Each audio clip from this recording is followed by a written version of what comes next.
If I asked you to close your eyes right now and picture a rich person, what do you see?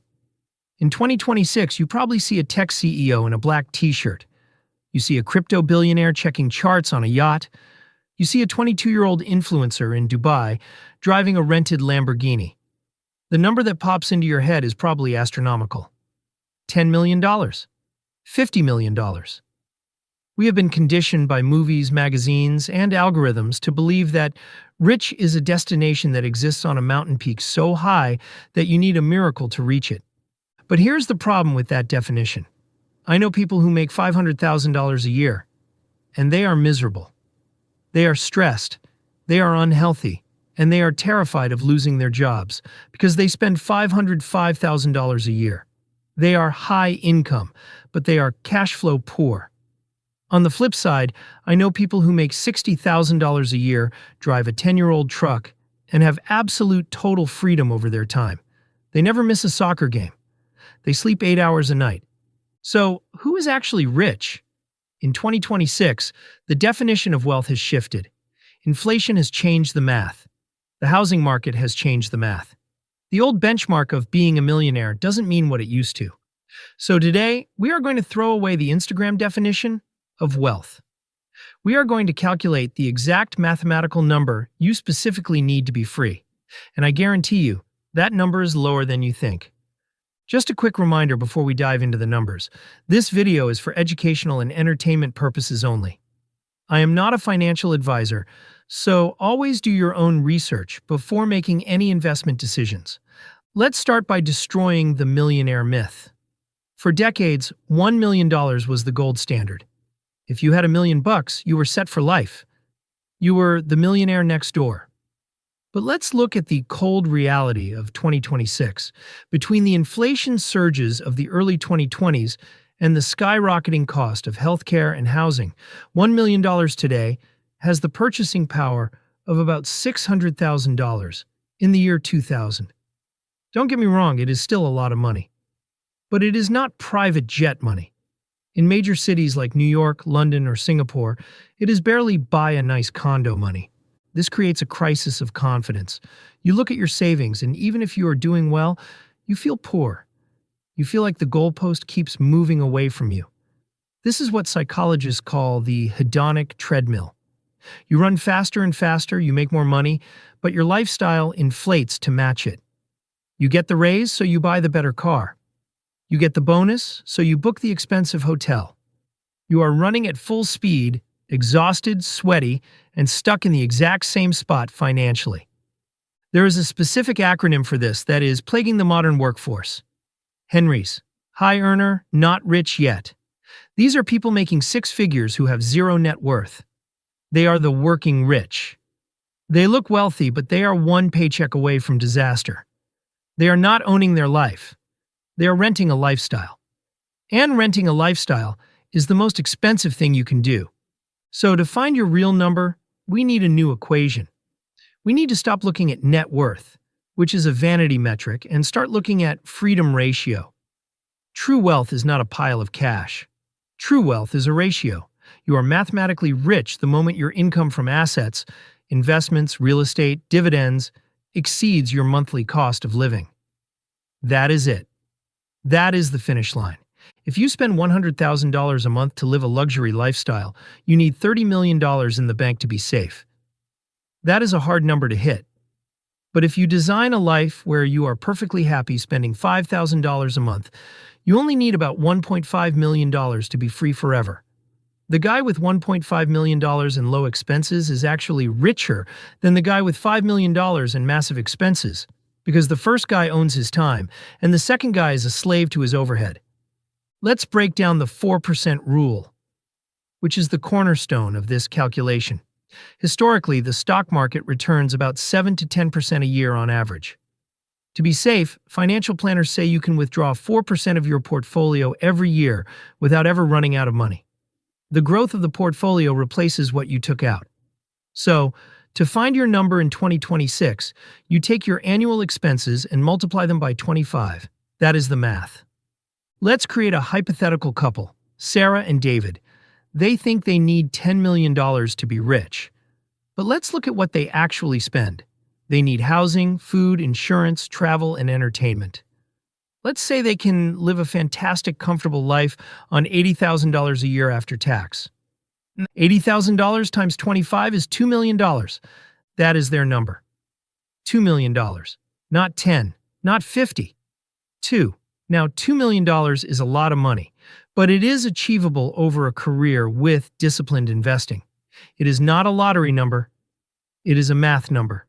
The moment they hit $2 million invested, they never have to work again. They can wake up on a Tuesday and go hiking.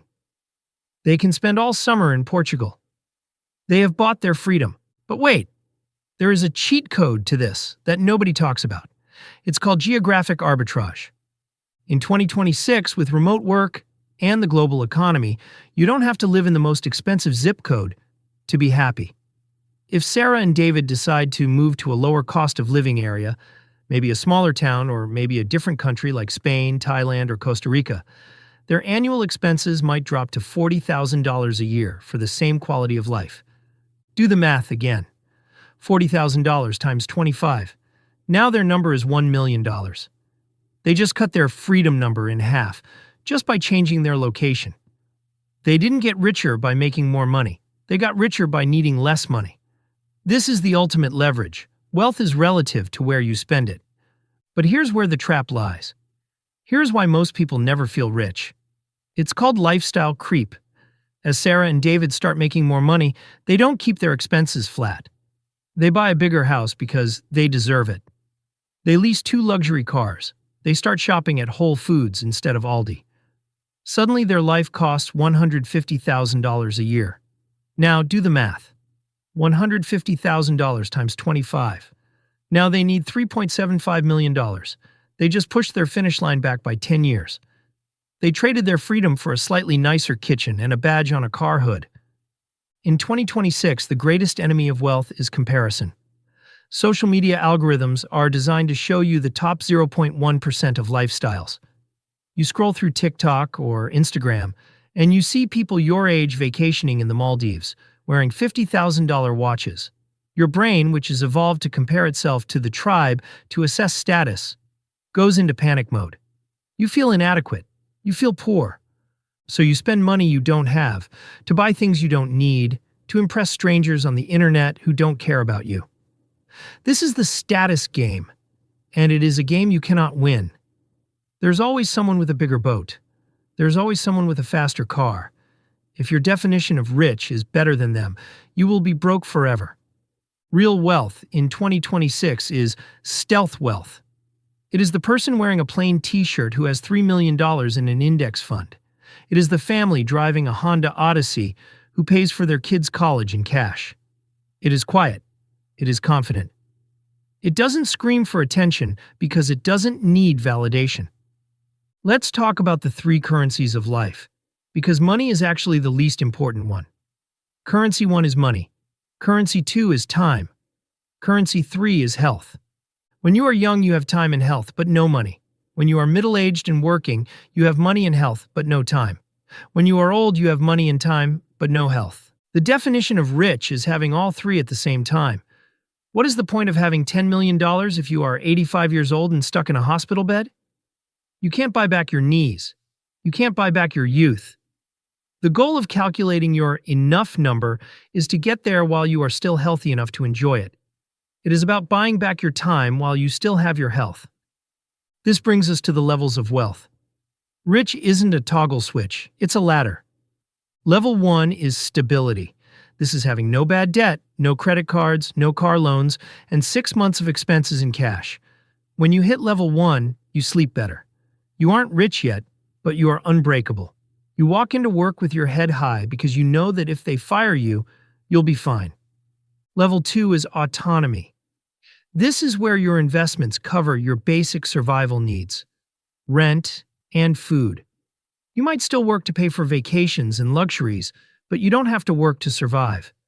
This is where the magic happens. This is where you can quit the toxic job to start a business. This is where you take a sabbatical. Level 3 is abundance. This is the number. This is the 25 times expenses. This is where you can do whatever you want, forever. Most people aim for level 3, but they ignore level 1 and 2. They are so focused on the $10 million goal that they live in misery trying to get there.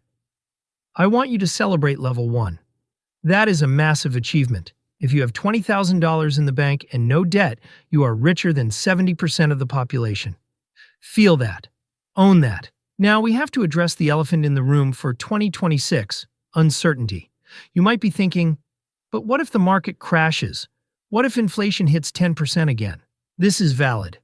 The safe number might need a buffer. This is why I suggest the barbell strategy. You want your safe investments, the 25 times number, but you also want a skill stack.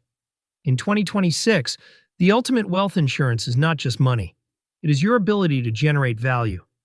If you lost all your money tomorrow, could you make it back? Do you have skills, coding, sales, writing, leadership that the market values? True wealth is knowing that even if the bank account goes to zero, you are still valuable. That removes the fear. When you remove the fear of poverty, you become limitless. So how much money do you actually need? I want you to do an exercise this weekend. Don't just guess. Sit down with a spreadsheet. First, define your dream life. Not the Instagram life, your life. What does a perfect Tuesday look like? Maybe it's living in a small cabin. Maybe it's traveling 3 months a year. Maybe it's just picking your kids up from school every day at 3 p.m. Price that life out. Be realistic. How much is the rent? How much is the food? How much is the health care? Let's say that number is $6,000 a month. That's $72,000 a year. Multiply that by 25. That is $1.8 million. That is your finish line. Write it down. Tape it to your mirror. Now, every dollar you save, every debt you pay off, is a step toward that specific number. You aren't chasing more. You are chasing enough. There is a famous story about the author Kurt Vonnegut. He was at a party hosted by a billionaire hedge fund manager. His friend asked him, "Kurt, how does it feel to know that our host makes more money in a single day than you made from your best-selling book in its entire history?" And Kurt said, "I have something he will never have." His friend asked, "What on earth could that be?" And Kurt said, "I have the knowledge that I have enough." In 2026, enough is the ultimate status symbol. Enough is the ultimate freedom. Don't let society bully you into chasing a number that will never satisfy you. Calculate your number. Build your freedom. And when you get there, have the courage to stop running. If this video helped you redefine what wealth means to you, hit that like button so we can spread this message. And subscribe if you want to build a life of freedom, not just a bank account of numbers. You are closer than you think. Thanks for watching.